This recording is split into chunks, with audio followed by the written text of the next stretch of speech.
सम्राट अशोक ने किया धर्म प्रचार। सम्राट अशोक अब राजकाज को पूरी तरह से छोड़कर धर्म प्रचार में लग गए। उन्होंने प्रजा के हित के लिए धर्म प्रचार को ही चुना। धर्म प्रचार के लिए उन्होंने महान त्याग किए, अपना राज सिंहासन छोड़ा। वे धर्म के द्वारा मनुष्य को हृदय को शुद्ध बनाना चाहते थे। शांति, सत्य और अहिंसा का प्रचार वे इसी धर्म के द्वारा करने के इच्छुक थे।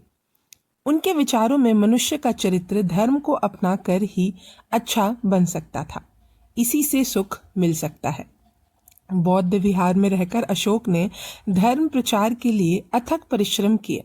उन्होंने बौद्ध सभा का आयोजन किया और घोषणा की, धर्म के दान से बढ़कर कोई दान नहीं है। धर्म के दान से मनुष्य को पुण्य मिलता है। मनुष्य इस पुण्य का परलोक में भी भागी होता है। अतः मैं धर्म के लिए अपने प्रिय पुत्र महेंद्र और पुत्री संघमित्रा को दान करता हूँ। इसी सभा ने बौद्ध धर्म के प्रचार के लिए महान योजना तैयार की।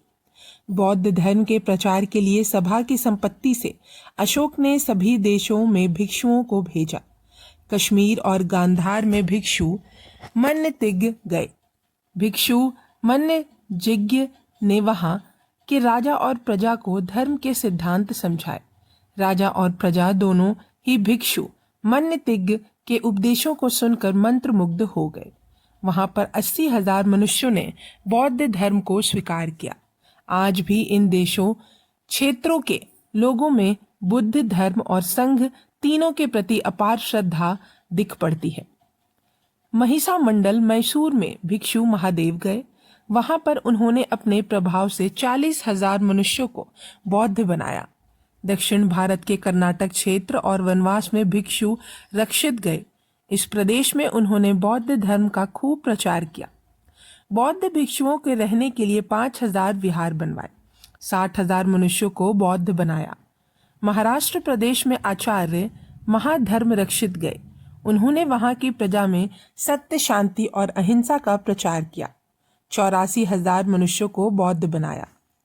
मझीम और कश्यप नाम के 2 भिक्षु हिमालय प्रदेश में पहुंचे। वहां जाकर उन्होंने भगवान गौतम बुद्ध की महिमा बतलाई। इन्होंने 80,000 मनुष्यों को बौद्ध बनाया।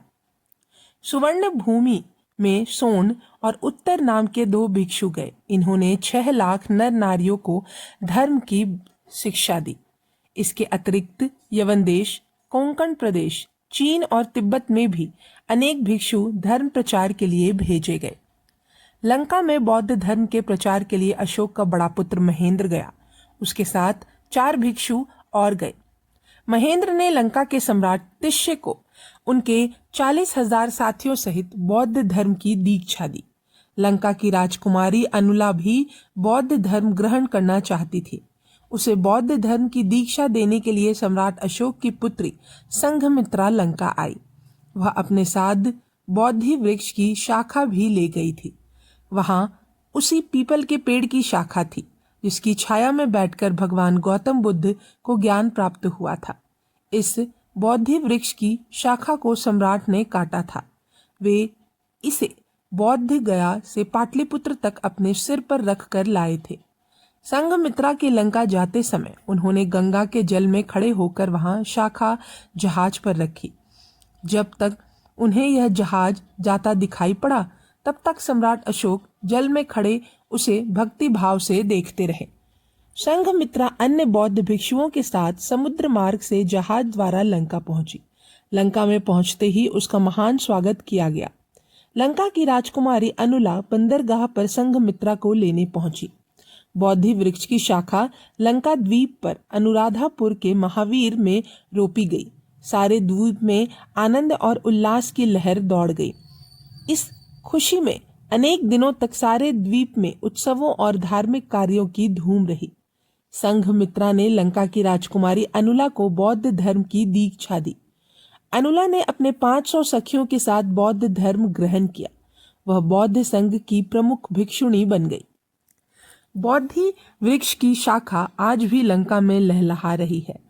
आजकल यह विशाल वृक्ष श्री जय महाबोधि के नाम से प्रसिद्ध है। लगभग 2250 वर्ष बीत जाने पर भी इस वृक्ष को अभी तक बुढ़ापे ने नहीं सताया। इस वृक्ष में न केवल लंका के ही वरन सारे संसार के बौद्धों की अपूर्व शक्ति दिख पड़ती है। लंका के राजा तिष्य ने सहायता से बौद्ध धर्म का खूब प्रचार हुआ। बौद्ध भिक्षुओं के लिए अनेक विहारों का निर्माण किया गया। महेंद्र के परिश्रम से ही लंका में धर्म का प्रचार फैला। इसी कारण से वह लंका के धर्म ग्रंथों में लंका का दीपक कहलाया।